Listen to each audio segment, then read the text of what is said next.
Hi, welcome back to MyFSY. This is part of our Workplace Wellness series. We're assuming that you're at your desk, you have a chair, and that you probably have encountered some of the lower back difficulties or just stagnation that most people complain of, really due to just sitting so much in one place. So what I want to show you in this simple 10-minute practice is things you can do to give a little bit more mobility to your hip joints and to free up your lower back. So you will need, as I said, just the chair. Make sure it doesn't have rollers on it, because otherwise it'll be flying all over on you. Stand facing your chair and put your right foot up on the seat. Align that foot so that the toes are angled out just about 15 degrees relative to the edge of the chair. And so that the toes are really facing the same way that the knee is organized. Then look at your bottom foot and make sure those toes are aimed straight forward. Stand down into your bottom foot, which, remember, does not mean lock your knee. It means press down into the foot and straighten your knee. Lengthen all the way up through your waist, so from your straight leg up through your waist. Then, keeping your waist long, just spill from your hip joints, spill all the way down. Let your torso and your arms hang down. You can see right now that I'm letting the arms really just like almost Raggedy Ann doll just move toward the floor. If your hips are super tight, you might reach your limit with your hands right on the seat. That's totally fine. As always, be in a place that's not too overwhelming. And you hear the phones ringing in the background here at our studio, so that should give some feeling that you are actually at your workplace. But right now, instead of focusing on who's calling, you're focusing on some self-care. Press the sole of your right foot, which is the one on the chair seat. Press that down firmly into the chair. Then exhaling, allow more softness around your right hip. I like to think of the exhales like a pressure release valve. The exhales release excess pressure in and around the hip.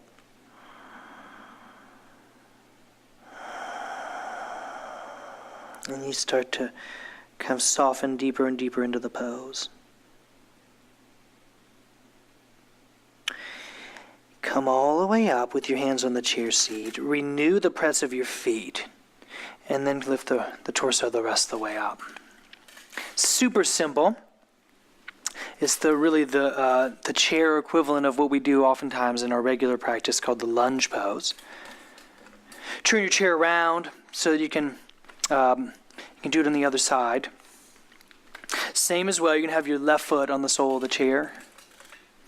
Angle the toes outwardly about 15 degrees relative to the edge of the chair, so that, again, you just want a confluence between your foot and your knee and your hip. Foot and knee and hip. Then when you look down at your bottom foot, again, make sure the toes are aimed straight forward.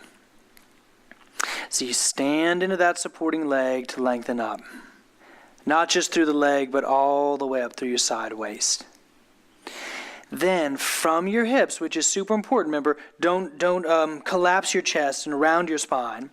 Pivot from your hips to fold down. Remember the options. Hands can stop at the chair seat. They can keep going and sort of Raggedy Ann doll down. And while we do this, again, in our regular practice, sometimes it's called the lunge pose variation. Some people call it the lizard pose. This is a wonderful way to increase the flexion of your hip. And when the hips can't flex as well, that flex is usually borrowed, or the body borrows the movement from the lower back, and that's the root cause of so many people's back crampiness and dullness. So you're just trying to restore the joints to their their natural function. Once more, push the sole of your left foot firmly down into the chair so that you can soften all the muscles around your left hip. Then focus on your exhales.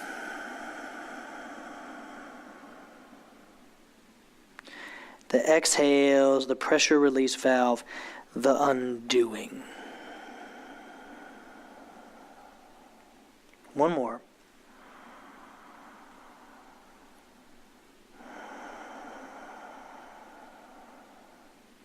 Press down into both feet. Lift your hands up to the seat. And then lift your torso all the way up. Turn your chair back, face the other way. And this is a cousin of that same pose. Sit on the chair seat toward the front edge. And separate your feet so they're a few inches wider than hips width apart. Now, just like you had your feet on the chair, you want to have the toes angled out about 15 degrees. So again, there's confluence between your feet, your knees, and your hips.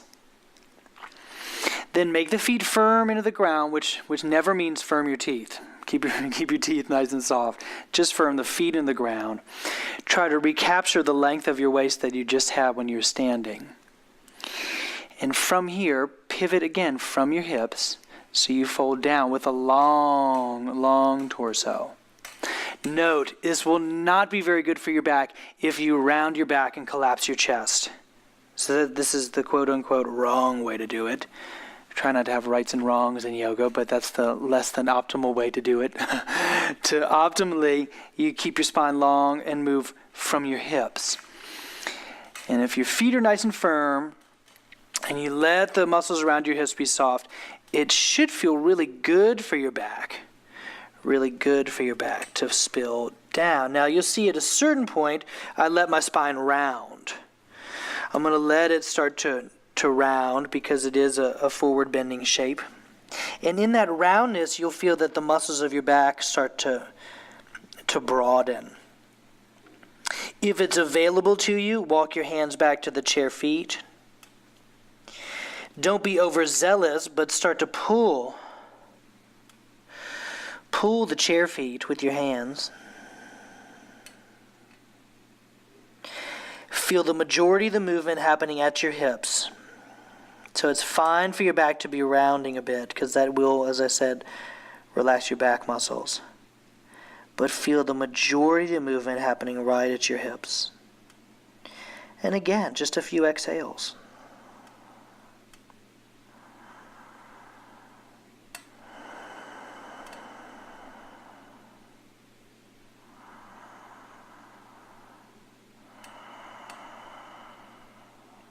Release the chair feet if you're holding them. Walk your hands forward. Bring your torso up so it's parallel to the ground. Pause there. Pause there. Curl your tailbone into the chair almost like it was let's say it was like the tip of a wine key going into a cork. And as you curl your tailbone into the chair, you'll feel that your belly starts to scoop toward your back. Keep the belly scooping toward your back so your back is supported as you come up. Back support as you come up. Good. And then finally, the last thing you do here is just with your feet in the same position, hands right around your knees. Instead of curling your tail under, I actually want you to untuck your tail and let your back come into more of a curve, like so. Then consciously curl your tail and let the back round. Untuck your tail, you'll feel your lower back come into its curve. Curl your tail, you'll feel that it rounds. Do that several times back and forth. If you're newer to this, if you've never done yoga before, try to just get a feel for the movement of your pelvis and the way it articulates your lower spine.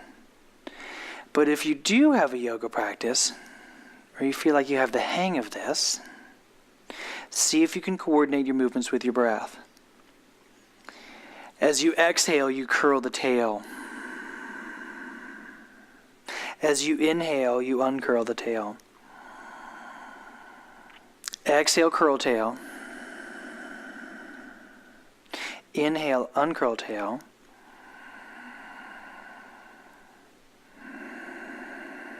so on and so forth.